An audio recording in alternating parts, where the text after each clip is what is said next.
إن الحمد لله نحمده ونستعينه ونستغفره ونعوذ بالله من شرور أنفسنا وسيئات أعمالنا إنه من يهده الله فلا مضل له ومن يضلله فلا هادي له أشهد أن لا إله إلا الله ولي الصالحين وأشهد أن محمدا عبده ورسوله يا أيها الذين آمنوا اتقوا الله حق تقاته ولا تموتن إلا وأنتم مسلمون يا أيها الذين آمنوا اتقوا الله وقولوا قولا سديدا يصلح لكم أعمالكم ويغفر لكم ذنوبكم ومن يطع الله ورسوله فقد فاز فوزا عظيما إن أحسن الحديث كتاب الله وخير الهدي هدي محمد صلى الله عليه وسلم وشر الأمور محدثاتها وكل محدثة بدعة وكل بدعة ضلالة عباد الله أعاذنا الله من البدع وأعاذنا الله من الضلالة. Waja Mwenyezi Mungu, baada ya kumhimidi Allah subhanahu wa ta'ala na kumtakia rehma na amani Sayyidina Muhammad sallallahu alayhi wasallam, na wausieni bila kuisahau nafsi yangu kumwogopa Mwenyezi Mungu subhanahu wa ta'ala. Ndugu zangu wapenzi, hakika kumwogopa Allah subhanahu wa ta'ala ndio ufunguo wa kufaulu. Wataka kufaulu kunapatikana katika kumwogopa Allah subhanahu wa ta'ala, na ndio wasia ambao ulitumika na manabii wote waliotangulia, na ndio wasia ambao watu wema wanatakikana kushauriana na kuhusiana. Ndugu zangu katika imani, hutuba yetu ya leo bado tunagusia kuhusu nguzo muhimu katika Uislamu. Ikiwa leo tuko katika msururu wa zile hutuba ambazo tulizianza ndani ya Ramadhani au mwisho wa Ramadhani, mpaka leo takriban hutuba ya 3, tunagusia zaka, umuhimu wake, nafasi yake katika jamii na uhatari wake ambao unaweza kupatikana wakati watu wanapokuwa wameiacha, na faida zake katika jamii. Tuligusia zakatul fitri, tukagusia zakatul mal, tukaelezea malengo yake kwa ujumla. Sasa katika zaka kuna kifungu ambacho huenda baadhi ya watu hatujawahi kukisikia, ila ni kifungu muhimu sana katika zakatul mal, nacho kinaitwa zakatu almali almustafad, zaka ya mali ambayo ni mustafad. Mustafad ni nini? Ama hii ni zaka gani? Ndio hutuba ya leo. Zaka hii tunaambiwa na wanavyoni, huwa ma yastafiduhu almuslim, ni mali ambayo yuaipata Muislamu wayamlikuhu, na akaimiliki, milkan jadidan, akamiliki kiasi ambacho kwamba iwamiliki kitu kipya hakuwa nacho. Bi ayi wasilatin min wasaili tamalluki almashru', kwa njia yoyote ambayo ni katika njia za kumiliki mali kisheria. Ni mali ambayo yuaipata Muislamu na akaimiliki, ikawa ni milki mpya kwake, hakuwa nayo, kwa njia yoyote ambayo ni katika njia za kumiliki mali Kiislamu. Bimaana ziko njia ambazo watu wanamiliki mali lakini si Kiislamu. Sasa ili iwe ni malul mustafad, mali ambayo itaingia katika mali zenye kutolewa zaka, imilikiwe katika milki ya kisheria. ويقصد به المال الذي لا يكون نماء لمال عنده بل استفيد بسبب مستقل. Inakusudiwa mali ambayo itapatikana si ndani ya ile mali ambayo mtu labda anayo siku zote ama yoifanyia kazi siku zote, bal ustufida, bali ameipata kwa sababu nyingine. Yeye labda ni mfanyabiashara, ana duka lake, duka la ration, duka la vyombo, lakini akapata mali nyingine, mfano akauza shamba kwa pesa nyingi sana. Sasa mali kama hii ndio malul mustafad. Haikuwa kwenye biashara yake ya siku zote, ila imepatikana juu. Mwingine ni mwajiriwa, ni daktari, ni lawyer, ni mwalimu, ana mshahara wake, lakini kwa sababu ya kazi yake nzuri akapewa tunu, akapewa award ya pesa nyingi tu za kutosha. Sasa huu ni mfano wa malul mustafad. Aqsamuhu, vigawanyiko vya malul mustafad. Mali hii imegawanyika. Wanavyoni wamegawanya mali hii katika grupu 4. Grupu ya kwanza, kasbul amali, ni mali ambayo imetokana na kazi yake. Ni daktari, ana mshahara wake, ni mwalimu, ana mshahara wake, ni lawyer, ana mshahara wake, lakini kulingana na kazi yake nzuri, serikali ama shirika likaamua kumpa tunu, likamtunuku zawadi yako hii zaidi ya ile mshahara wake. Hii ni kigawanyiko cha kwanza, kasbu al-amali. Ni chumo ambalo amelipata kutokana na kazi yake, halikuwa katika mipango yake. Athani, dakhlul mihanil hurra, ni income inayopatikana kutokana na professionals, kutokana na kazi ambayo labda ameisomea, kazi ambayo aliyofundishwa, kazi ambayo aliorithishwa, ama ana talent fulani akapata kutokana na kazi kama hiyo. Kiwemo labda ni engineer, ama ni daktari, ama ni mtu yeyote ana talent ambayo ni ya kisheria, akapata zawadi, akapata tunu. Ya tatu, bai'ul iqarat, biashara za kuuza kama majumba na mashamba, estate. Wal manqulat, na kuuza labda magari, vitu vya kusafirishwa.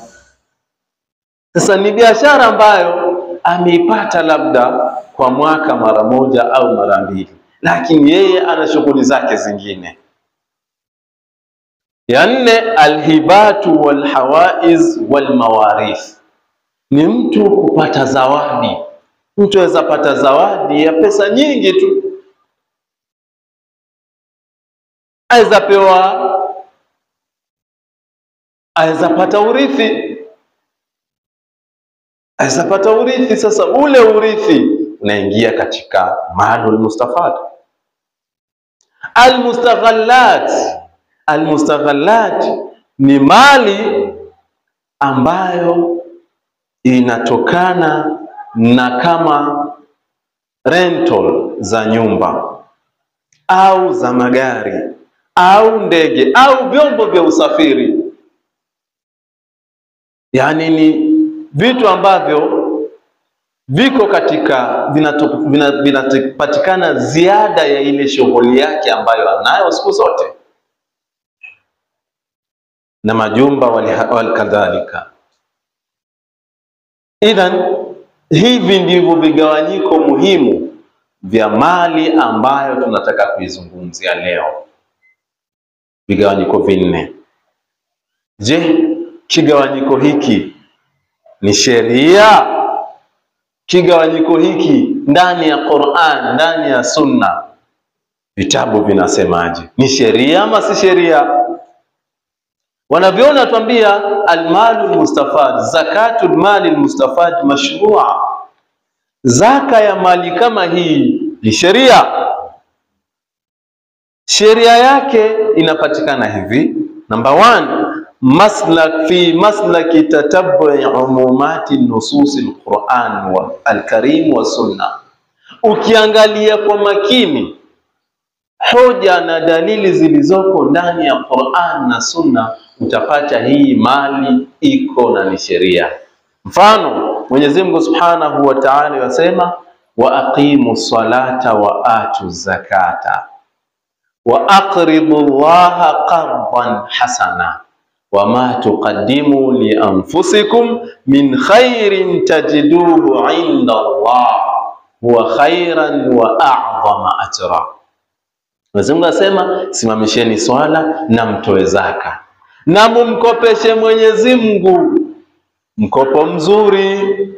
Wama tuqaddimu li anfusikum, na mjue chochote ambacho mwakitanguliza kwa ajili ya nafsi yenu, nafsi zenu, ni kizuri. Wa khairan wa a'zama ajra.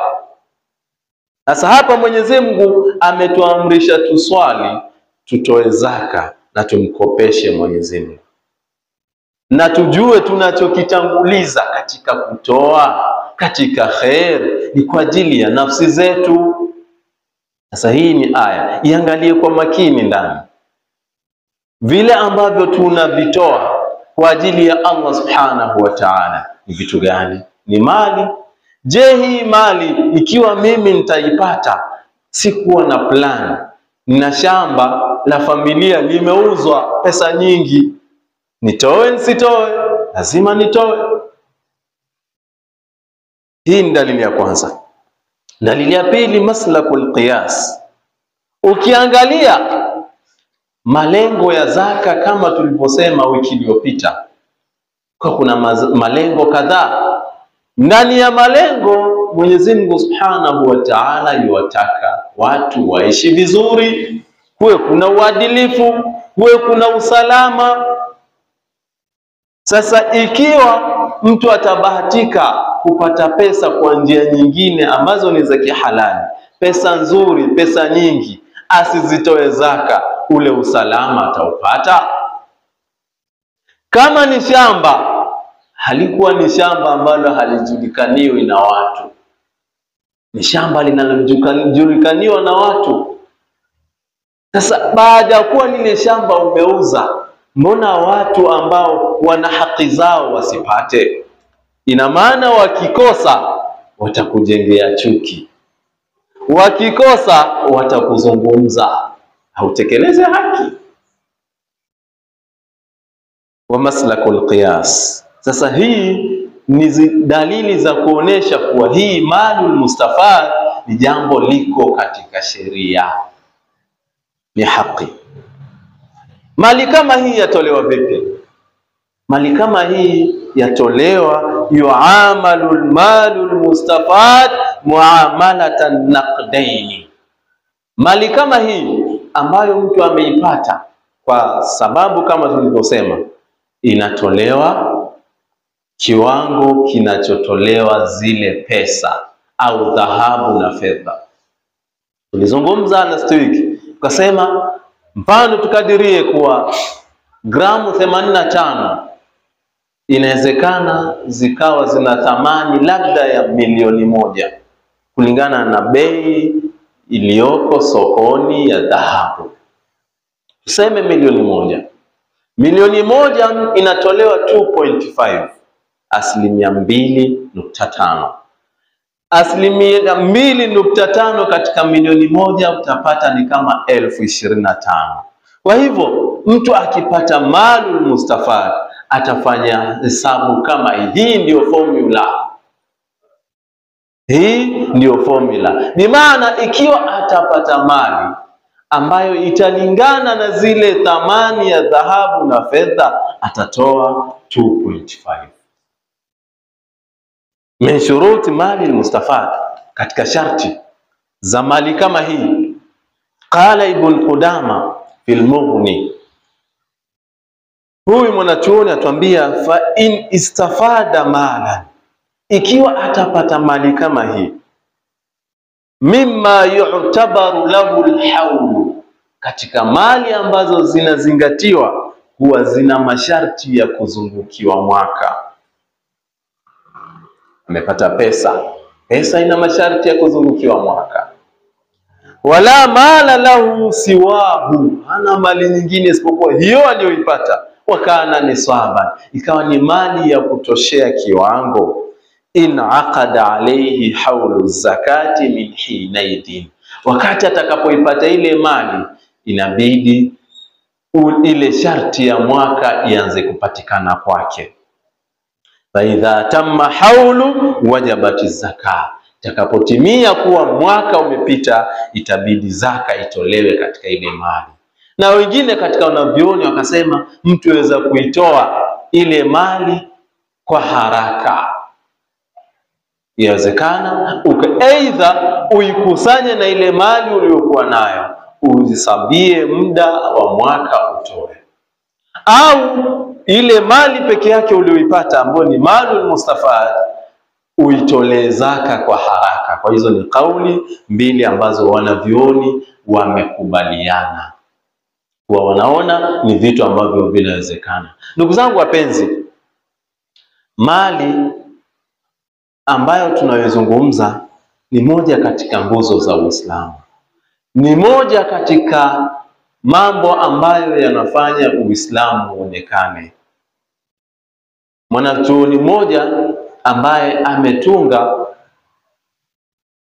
maneno mazuri mazuri sana, akayaeleza mambo mengi yanayohusiana na kisheria, anasema la tamna'anna zakata malik dhalima fasalatuna wa zakatuna ukhtani, usiziwie mali, usiziwie zaka ya mali, utakuwa fanya dhulma. Kwa nini? Fasalatuna wa zakatuna ukhtani, kwani swala na zaka vinaenda pamoja. Barakallahu li wa lakum bil Qur'anil azim wa nafani wa iyyakum bil ayati wa dhikril hakim. أقول ما تسمعون فاستغفروه إنه هو الغفور الرحيم.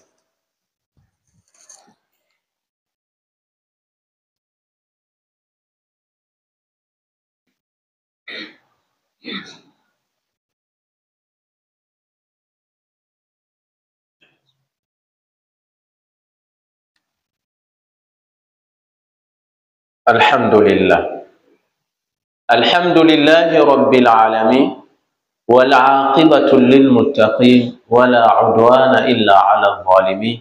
أشهد أن لا إله إلا الله ولي الصالحين، وأشهد أن محمدا عبده ورسوله. عباد الله، أوصيكم وإياي بتقوى الله تعالى وطاعته. عباد الله،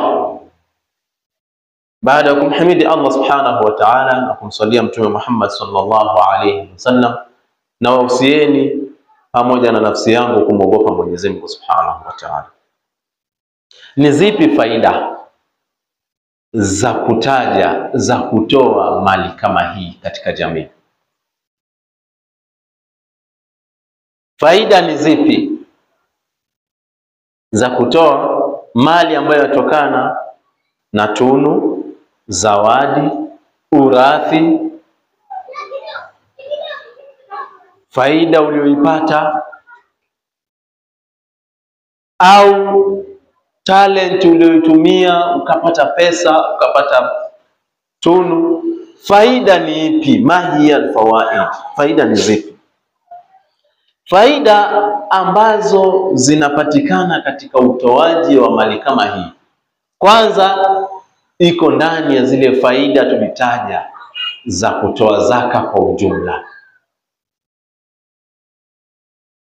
Pili, Mwenyezi Mungu Subhanahu wa Ta'ala ametuambia katika suratu Ma'arij. Mwenyezi Mungu anasema innal insana khuliqa halua idha massahu sharru jazua wa idha massahu alkhairu manua illa almusallin alladhina hum ala salatihim daimun walladhina fi amwalihim haqqun ma'lum lisaili wal mahrum. Mwenyezi Mungu asema katika tafsiri ya hii sura, hizi aya, suratu Ma'arij aya 19 mpaka 25, wanaviona watambia katika tafsiri, qala Muqatil fil halu'i sab'at aqwal. Katika hili neno Mwenyezi Mungu amesema innal insana khuliqa halua. Neno halu' kuna kauli 7 katika kauli ambazo ziko, ama tafsiri ya hili neno ni kauli 7. Ya kwanza, mausufun bima yaliha. Mwenyezi Mungu baada ya kusema innal insana khuliqa halua, kwa hakika mwanadamu ameumbwa katika maumbile ya kufadhaika, maumbile ya kubabaika, akaendelea idha massahu alkhairu idha massahu sharru jazua wa idha massahu alkhairu manua. Akipatwa na shari na mtihani, basi anafedheheka sana, anakosa subra, na akipatwa na khairi anakuwa mchoyo, anakuwa bakhili. Sasa sifa ya kwanza ni hiyo, baada ya hiyo aya imetajwa. Ama maana yake, maana ya pili, harisu ala ma la yahullu lahu, ma la yahullu lahu. Mwanadamu ameumbwa katika maumbile ambayo akipata khair basi anakimbilia kufanya mambo mengine ambayo si sawa.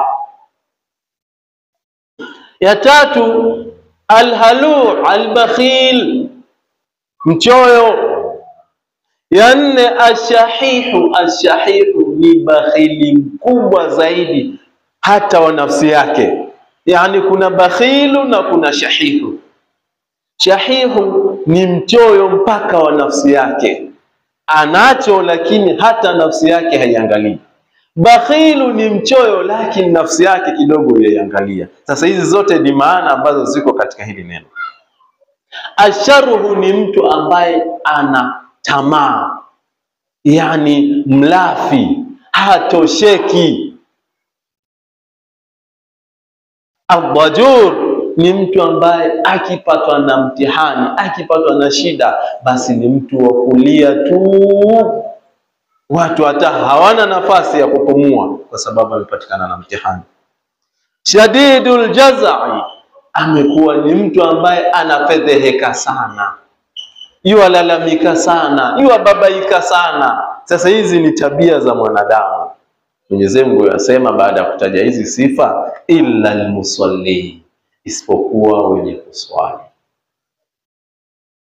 wale ambao katika swala zao wanadumisha.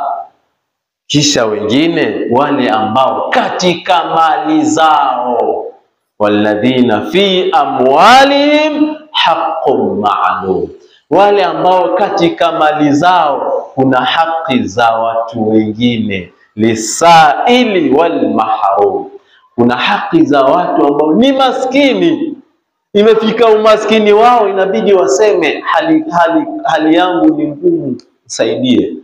Na kuna wengine ni maskini lakini wajiziwia. Sasa hawa wote wanafaa kusaidiwa, ila sasa watasaidiwa na nani? Yule aliyepata mali. Sasa Mwenyezi Mungu amesema fi amwalihim, katika mali zao. Katika mali zako ni hii mali, kama hii umebahatika, umepata mali ambayo haikuwa katika biashara zako, umepata mali ambayo haikuwa katika malengo yako, umepata mali ambayo hukutarajia kuwa katika mshahara wako itapatikana. Mwenyezi Mungu ameitaja ni mali yako. Sasa kama ni mali yako, toa haki yake. Sasa faida iliyoko katika utoaji wa mali mustafadi ni kuwa jamii itahifadhika. Wewe ambaye utajaliwa mali kama hiyo na ukaitoa ukawapa watu ambao wanajua kweli umepata, kwa sababu neema umepata. Sasa utakapoitoa, yale maneno mabaya yatapotea, kijicho na uhasidi utaisha, maneno ya kusemwa yatapungua. Kwa hivyo jamii itaishi vizuri. Watu hutafuta, kwa nini mimi nahusudiwa? Kwa nini mimi nasemwa? Kwa nini mimi nafanywa hivi? Kwa sababu ya mambo kama haya. Mwenyezi Mungu Subhanahu wa Ta'ala yuweza kumjalia yeyote akapata mali ambayo hakuwa ametarajia. Sasa ni ujue Uislamu umeweka mipaka, Uislamu umeweka mafunzo, Uislamu umeweka mbinu na namna ya kuishi na watu kwa ile mali uliyoipata. Tumwombe Mwenyezi Mungu Subhanahu wa Ta'ala atujalie tuwe wenye kunufaika na haya ambayo tumeyazungumza, na tuwe ni watu ambao wenye kutekeleza maamrisho yake Mwenyezi Mungu Subhanahu wa Ta'ala. Inna Allaha wa malaikatahu yusalluna 'alan nabi ya ayyuhalladhina amanu sallu 'alayhi wa sallimu taslima. Allahumma salli 'ala Muhammad wa 'ala ali Muhammad kama sallaita 'ala Ibrahim wa 'ala ali Ibrahim وبارك على محمد وعلى آل محمد كما باركت على إبراهيم وعلى آل إبراهيم في العالمين إنك حميد مجيد. وارض اللهم عن أربعة خلفاء رسول الله صلى الله عليه وسلم: أبو بكر الصديق وعمر بن الخطاب وعثمان بن عفان وعلي بن أبي طالب وعن بقية أصحاب رسول الله صلى الله عليه وسلم أجمعين. اللهم يا الله أعز الإسلام والمسلمين، اللهم يا الله أعز الإسلام والمسلمين وأذل الشرك والمشركين وأهلك الكفرة واليهود والملحدين.